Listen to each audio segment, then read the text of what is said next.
Good morning students. आज हम second chapter का 5th पार्ट करने वाले हैं।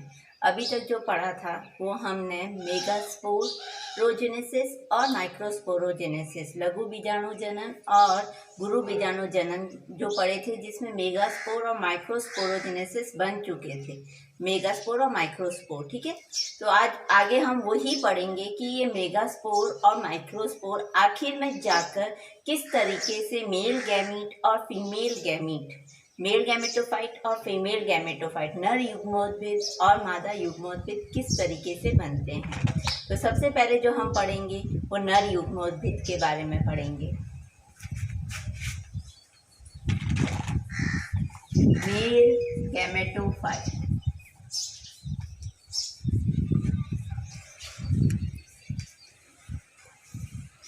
मेल गैमेटोफाइट जो हमने प्रोसेस पढ़ा था माइक्रोस्पोरोजेनेसिस, लघु बीजाणु जनन, उसमें जो डिवीजन हुआ था वो क्या हुआ था वो आप कमेंट सेक्शन में ज़रूर बताएं।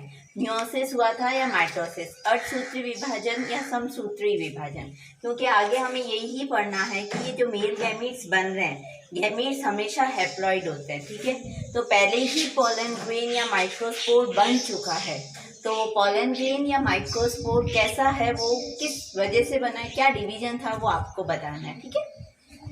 तो मेल गैमेटोफाइट पोलन ग्रेन, जब आपके माइक्रोस्पोरोजेनेसिस प्रोसेस हुआ था तो उसमें आपके लास्ट में जो बना था वो क्या बना था, पोलन ग्रेन। तो अब हम जो पढ़ेंगे वो पोलन ग्रेन का स्ट्रक्चर पढ़ेंगे कि भाई पोलन ग्रेन कैसा दिखता है, ठीक है।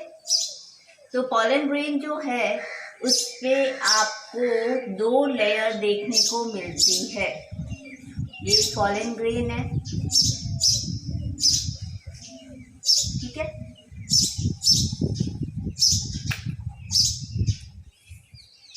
इसकी बाहर वाली जो लेयर होती है वो बहुत मोटी होती है, थिक होती है, और अंदर वाली जो लेयर होती है वो बहुत ही पतली होती है। ये है पोलन ग्रेन। क्या है? पोलन ग्रेन परागकण, या फिर हम इसे माइक्रोस्पोर बोल सकते हैं। अब ये जो पोलन ग्रेन है इसके बाहर 2 लेयर्स मिल रही है आपको। एक तो एक्साइन, जिसे हम कहते हैं आपके ब्राहेचोल, और एक आपके इंटाइन, जिसे हम बोलते हैं अंतचोल।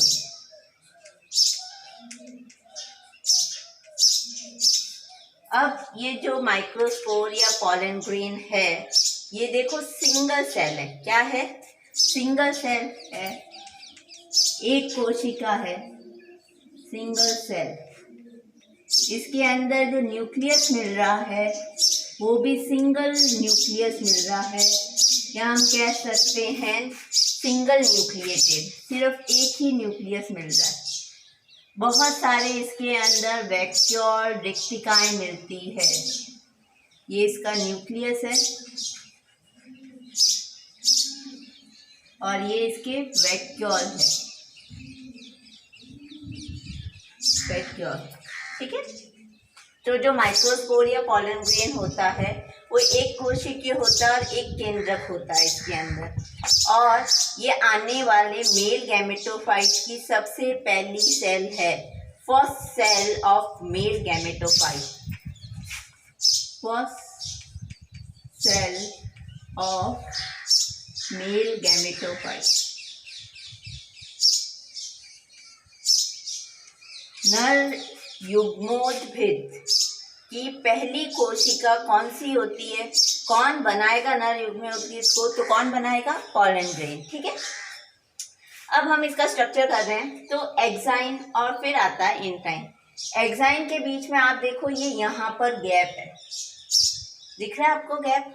तो एक्साइन पूरी जो है पोलन ग्रेन के ऊपर नहीं होती है, कहीं कहीं पर गैप होता है, और ये गैप जो बना रहा है ये जर्म पोर है, जनन छिद्र, जनन छिद्र। तो जर्म पोर जो है वो किससे बन रहे हैं? एक्साइन के बीच में जहाँ जहाँ पर गैप है वहाँ पर क्या बन रहे हैं, जर्म पोर बन रहे हैं। अब एक्साइन की बात करते हैं तो एक्साइन आपको पता है किससे बनती है, और ये आपको पता है स्पोरोपोलेनिन। स्पोरोपोलेनिन का एक पदार्थ है जो कि एक्साइन को बनाता है। ये एक ऐसा पदार्थ है जो कभी भी किसी भी भौतिक या फिर आपके जैविक प्रक्रिया से नष्ट नहीं होता है। कोई भी बायोलॉजिकल एंड फिजिकल प्रोसेस से डिग्रेड नहीं होगा, नष्ट नहीं होगा बहुत लंबे समय तक। ये फॉसिल बनकर किसी भी प्लांट के अंदर पॉलन ग्रेन्स कई सालों तक आपको फॉसिल्स के रूप में मिल सकते हैं। वो नष्ट नहीं हो रहे, उसका एक ही कारण है, स्पोरोपोलेनिन। ये स्पोरोपोलेनिन जो एक्साइन है ये मोटी होती है, ये आपको दिख रही है, तो ये थिक होती है, इरेगुलर शेप की होती है। पूरी जगह आपको कहीं पर स्पाइन्स मिलेंगे, रेगुलर नहीं होगी, इरेगुलर होगी, और इसके अंदर जर्म पोर होते हैं। अब किसी किसी पॉलन ग्रेन्स में सिर्फ एक ही जर्म पोर होता है या फिर 3 जर्म पोर होते हैं, ठीक है। तो या तो एक जर्म पोर होगा या फिर किसी किसी प्लांट्स में 3 जर्म पोर होंगे। वो डिपेंड करता है कि वो मोनोकॉट में है या डाइकॉट में। मोनोकॉट में 1 पोर होता है और डाइकॉट में 3 पोर होते हैं। तो या तो आपके 3 जर्म पोर मिलेंगे या सिर्फ सिंगल 1 जर्म पोर मिलेगा। नेक्स्ट आता है आपका इंटाइन। इंटाइन जो है बेचारी बहुत ही पतली थिन लेयर की होती है और सॉफ्ट होती है। किसकी बनी होती है, सेलुलोज की एंड पैक्टिन की। ये सेलुलोज और पैक्टिन की बनी हुई पतली सी जो लेयर है वो इंटाइन है। अब जब पॉलन ग्रेन्स किसी भी स्टिग्मा पर वर्तिकाग्र पर जाएंगी तब पॉलन ट्यूब बनता है। परागण होता है। परागण क्या प्रक्रिया, पॉलिनेशन क्या होता है, जिसमें पॉलन ग्रेन्स स्टेमन से, परागकोश से आपके वर्तिका के ऊपर किसी भी माध्यम से, चाहे वो इंसेक्ट द्वारा, चाहे वायु द्वारा, जल द्वारा आ रहे हैं, उसको परागण कहते हैं। तो परागण हो रहा होता है, उस समय क्या होगा, आपके पॉलन ट्यूब बनेगी, एक पराग नलिका बनेगी। तो वो पराग नलिका जो बन रही है वो इन जर्म को जहाँ जहाँ आपको गैप दिख रहा है वहाँ से पॉलन ट्यूब जो है वो बनती है। तो ये एक पूरा पॉलन ग्रेन का स्ट्रक्चर है। अब इस पॉलन ग्रेन में हमें पढ़ना है कि मेल गैमीट्स, अभी मेल गैमीट्स नहीं बनी है, बट पॉलन ग्रेन जो है वो सिंगल सेल है, सिंगल न्यूक्लियस है और हैप्लॉइड है। ये बात याद रखना, आप अगुणित है, हैप्लॉइड सेल है। इसका मतलब जो डिवीजन होकर आया है वो मियोसिस हो गया, ऑलरेडी मियोसिस हो चुका है। जब माइक्रोस्पोरोजेनेसिस हो या मेगास्पोरोजेनेसिस, गुरु या लघु कोई भी बीजाणु जनन हो, उसमें अगर बीजाणु बन रहे हैं तो वो मियोसिस से बनते हैं, तो हैप्लॉइड ही बने, तो ये हैप्लॉइड ही है। बट फिर भी अगर मेल गैमीट्स बनाने हैं तो आगे और डिवीजन होगा, और वो कैसा होगा अब हम ये पढ़ेंगे। पॉलन ग्रेन का स्ट्रक्चर हमने पढ़ लिया, अब इसमें डिवीजन कैसे हो रहा है, मेल गैमीट कैसे बन रहे हैं, हम उसके बारे में पढ़ेंगे।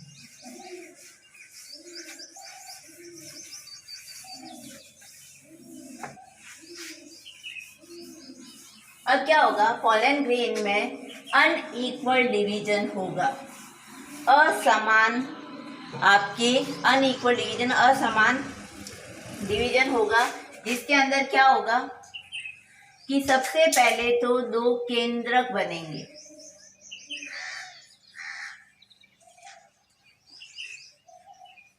ये पॉलन ग्रेन तो था ही, ठीक है। अब इसमें जो केंद्रक था उसका असमान माइटोटिक डिवीजन हुआ है, समसूत्री विभाजन। अब अर्धसूत्री करना ही नहीं है क्योंकि ऑलरेडी क्या है, ये हैप्लॉइड है, अगुणित है, तो जितने भी होंगे अब माइटोसिस होंगे। तो आपके अनइक्वल डिवीजन होगा, ये डिवीजन शुरू हो गया है न्यूक्लियस का, ये स्पिंडल फाइबर्स हैं, ठीक है, आपके तंतु हैं जिससे कि आपके लास्ट में न्यूक्लियस बनेंगे। तो अब सेकंड स्टेप में क्या होगा, 2 केंद्रक बनेंगे,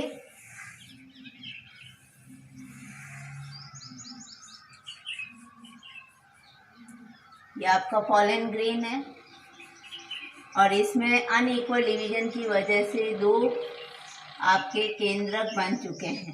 ठीक है, एक केंद्रक जो है उसको कहते हैं आपके जनरेटिव न्यूक्लियस, जनन केंद्रक, जनन केंद्रक। दूसरा जो है इसको कहते हैं वेजिटेटिव न्यूक्लियस, वेजिटेटिव न्यूक्लियस कायिक केंद्रक।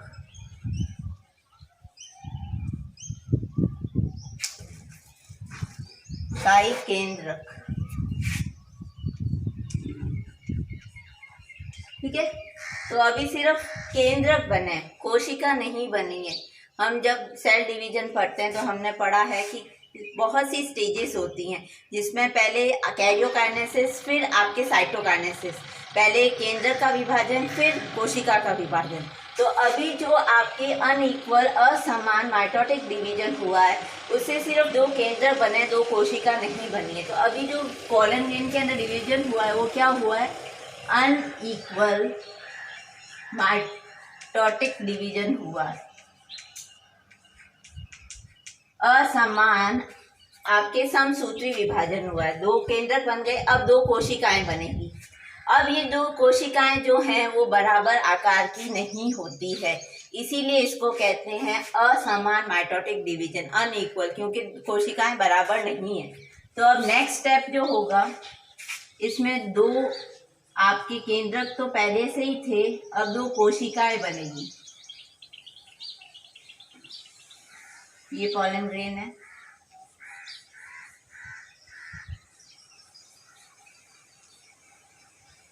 अब आप ही देखो, एक जो है वो बहुत बड़ी दिख रही है और एक छोटी दिख रही है। ठीक है, तो जो बड़ी वाली है वो कौन सी हो जाएगी? आपके वेजिटेटिव सेल, वेजिटेटिव सेल, कायिक कोशिका, कायिक कोशिका। और दूसरी जो छोटी सेल होती है उसको कहते हैं जनरेटिव सेल, जनरेटिव सेल, जनन कोशिका। ठीक है, ये बड़ी है, ये छोटी है, तो ये क्या है? बिग इन साइज, बड़ी होती है, और ये क्या होती है? स्मॉल इन साइज, छोटी होती है, क्योंकि अनइक्वल डिवीजन हुआ है, असमान हुआ है, इस वजह से ये क्या है? छोटी साइज की है। अब देखो, पॉलन ग्रेन के अंदर दो सेल्स मिल रही है, इसका मतलब ये कौन सी स्टेज हो गई? Two cell stage. और इसी स्टेज में दो कोशिका अवस्था जो होती है उसी समय परागण, पॉलिनेशन होता है। पॉलिनेशन, परागण, ये परागण है, ये परागण है। परागण वह प्रक्रिया होती है जिसमें आपके परागकोश से, ये परागकोश है, यहाँ से आपके परागण बाहर निकलते हैं स्फुटन होने के बाद, डिआइसेंस ऑफ द एंथर के बाद पॉलन ग्रेन्स यहाँ से बाहर निकलकर आपके फीमेल पार्ट के स्टिग्मा के ऊपर यहाँ पर आएंगे। ये यहाँ से यहाँ पर आएंगे, चाहे जल के द्वारा आ रहे हो, चाहे इंसेक्ट के द्वारा आ रहे हो, चाहे वाटर, किसी भी थ्रू, एयर के थ्रू, किसी के भी थ्रू आ रहे हैं, जो परागकोश से परागकोश से आपके स्ट्रीकेसर, कार्पल के स्टिग्मा के ऊपर, ये वर्तिकाग्र है, इसके ऊपर आ रहे हैं, इस प्रक्रिया को परागण कहते हैं। तो परागण जब हो रहा है वो ज़्यादातर पौधों में किस अवस्था में हो जाता है? जब टू सेल स्टेज होती है। ठीक है, तो इसका मतलब अब परागण यहाँ आ चुका है। ठीक है, अब आगे क्या होगा? मान लो कि ये आपके वर्तिकाग्र स्टिग्मा है, वर्तिकाग्र है, इस पर आपके पॉलन ग्रेन यहाँ पर आ गया। अब आगे का प्रोसेस क्या होता है कि अभी ये सेल इससे अलग नहीं हुई है, अब आगे वाली सेल में क्या होगा? ये जनरेटिव सेल, जनन कोशिका, इससे अलग हो जाएगी। अलग कैसे होगी? ये इसका केंद्रक तो पहले से ही उपस्थित है और ये पूरी कोशिका ही इससे क्या हो गई है, इसका केंद्रक, और ये पूरी जनन कोशिका जो है पराग आपके काई कोशिका के अंदर ही ये जनन कोशिका इसकी जो झिल्ली है इससे अलग हो गई।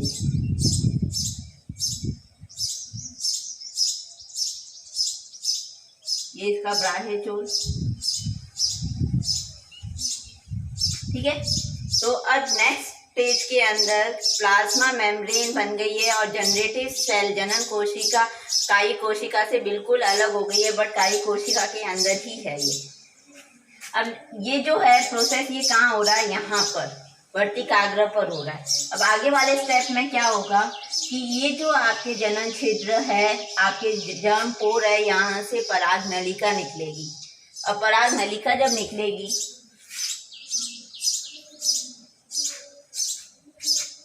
अब नेक्स्ट स्टेप में क्या होगा, किसी भी जनन छिद्र से कितनी भी पराग नलिकाएं निकल सकती है। इसमें कोई ऐसा नहीं है कि भाई एक निकलेगी, दो निकलेगी, कितनी भी निकल सकती है, एक दो, ठीक है। एक क्योंकि 3 जनन छिद्र थे तो एक जनन छिद्र जर्मपोर में से एक पॉलन ट्यूब बाहर निकल गई, इसको कहते हैं पॉलन ट्यूब पराग नलिका। पॉलन ट्यूब निकल गई। अब इसका जो केंद्रक है वो सबसे पहले यहाँ आ जाएगा। ये इसका काई कोशिका का वेजिटेटिव का ये यहाँ पर आ गया और अब जनन कोशिका जो है वो इस पराग नलिका के अंदर चली जाएगी। ये जनन कोशिका थी जो इस पराग नलिका के अंदर चली गई। समझ में आ रहा है आपको?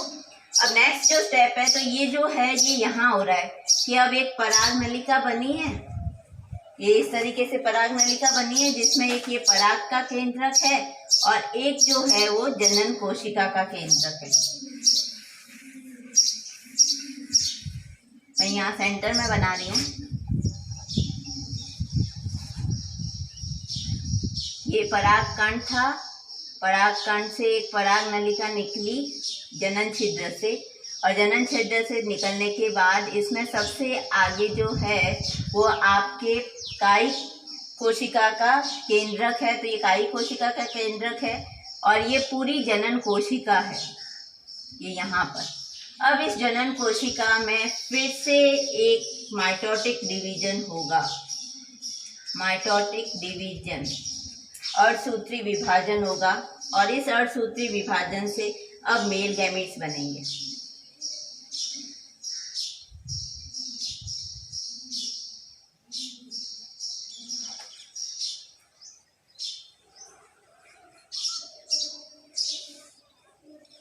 ये पूरी पॉलन ट्यूब है।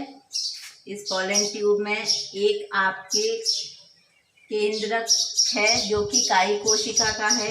अब ये जनन कोशिका जो आई थी, ठीक है, इस जनन कोशिका में विभाजन हुआ और 2 नर युग्मक बन गए। ये रहे मेल गैमीट्स, मेल गैमीट्स। तो ये मेल गैमीट्स कहाँ बन रहे हैं? अब आगे वाले प्रोसेस में क्या होगा, ये विभाजन हो जाएगा और इसके अंदर 2 नर युग्मक बन जाएंगे। ठीक है, समझ में आ गया आपको? तो ये पूरा प्रोसेस है मेल गैमेटोफाइट का। एक बार वापस बता रही हूँ, सुन लीजिए।